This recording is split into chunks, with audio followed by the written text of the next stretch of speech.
Podcast শিরোনাম পুরাণের পথে পর্ব 2 পুরাণের 3 রূপ সাত্ত্বিক, রাজসিক ও তামসিক। নমস্কার শ্রোতা বন্ধুগণ, আপনাদের সকলকে স্বাগত জানাই পুরাণের পথে পডকাস্টের দ্বিতীয় পর্বে। আজ আমরা আলোচনা করব হিন্দু ধর্মের পুরাণগুলোর মূল শ্রেণীবিন্যাস, সাত্ত্বিক, রাজসিক ও তামসিক পুরাণ। এই তিনটি গুণ শুধু পুরাণ নয়, সমগ্র সৃষ্টির ধর্মতত্ত্বকেও নির্দেশ করে। চলুন তাহলে এই আধ্যাত্মিক যাত্রায় পা বাড়াই। 3 গুণের ধারণা। প্রাচীন ভারতীয় দর্শনে বলা হয়, গোটা প্রকৃতি ও চেতনা গঠিত 3টি মূল গুণ দিয়ে: সত্য, শুদ্ধতা, রজ, উদ্দীপনা, এবং তম, আলস্য বা অন্ধকার। এই 3 গুণ শুধু মানব চরিত্রেই নয়, ধর্মগ্রন্থের প্রকৃতিতেও প্রতিফলিত হয়। সেজন্যই পুরাণগুলো এই 3 গুণের ভিত্তিতে ভাগ করা হয়েছে। সাত্ত্বিক পুরাণ। প্রধান দেবতা ভগবান বিষ্ণু। প্রধান গুণ জ্ঞান, শান্তি, ভক্তি ও ধার্মিকতা। সাত্ত্বিক পুরাণগুলিতে বিষ্ণু ও তার অবতারদের মাহাত্ম্য, ভক্তির উপযোগিতা, ন্যায়নীতি এবং আত্মশুদ্ধির বার্তা রয়েছে।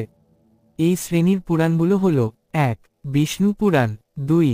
নারদ পুরাণ, 3. ভাগবত পুরাণ, 4. গরুড় পুরাণ, 5. পদ্ম পুরাণ, 6. রুক্ষ পুরাণ। উদাহরণস্বরূপ, ভাগবত পুরাণে আমরা পাই শ্রীকৃষ্ণের বাল্যলীলা, গোপীদের প্রতি প্রেম, এবং প্রহ্লাদ ও ধ্রুবের মতো ভক্তদের কাহিনী। এটি আমাদের শিখায়, ভক্তি হলে জীবনে সব বাধা জয় করা যায়। রাজসিক পুরাণ। প্রধান দেবতা ব্রহ্মা। প্রধান গুণ কর্ম, সৃষ্টিশক্তি, বুদ্ধি, গৌরব ও সামাজিক নিয়ম। রাজসিক গুণ মানুষকে কর্মমুখর করে তোলে।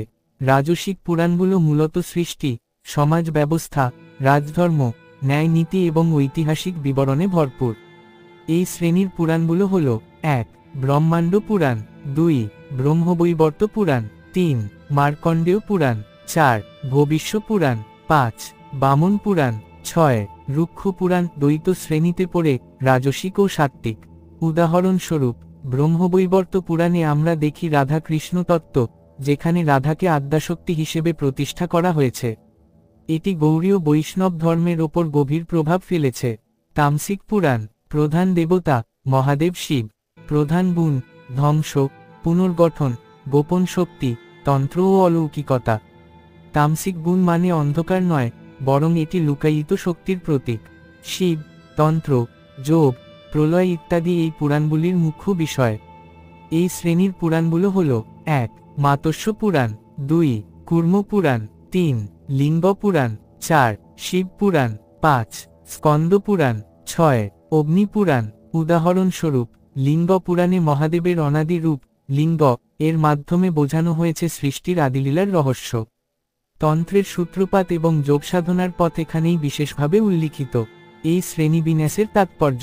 এই শ্রেণীবিন্যাস আমাদের শেখায়, জীবনের প্রতিটি দিক, ভক্তি, কর্ম ও ধ্যান সমানভাবে গুরুত্বপূর্ণ। সাত্ত্বিক পুরাণ আমাদের আধ্যাত্মিকতা শেখায়। রাজসিক পুরাণ আমাদের সমাজে চলতে ও শাসন করতে শেখায়। তামসিক পুরাণ আমাদের শক্তির রহস্য ও অন্তর্দৃষ্টি দেয়। 3টি পুরাণ শ্রেণীর মাঝেই লুকিয়ে আছে সনাতন ধর্মের অসীম জ্ঞানভাণ্ডার।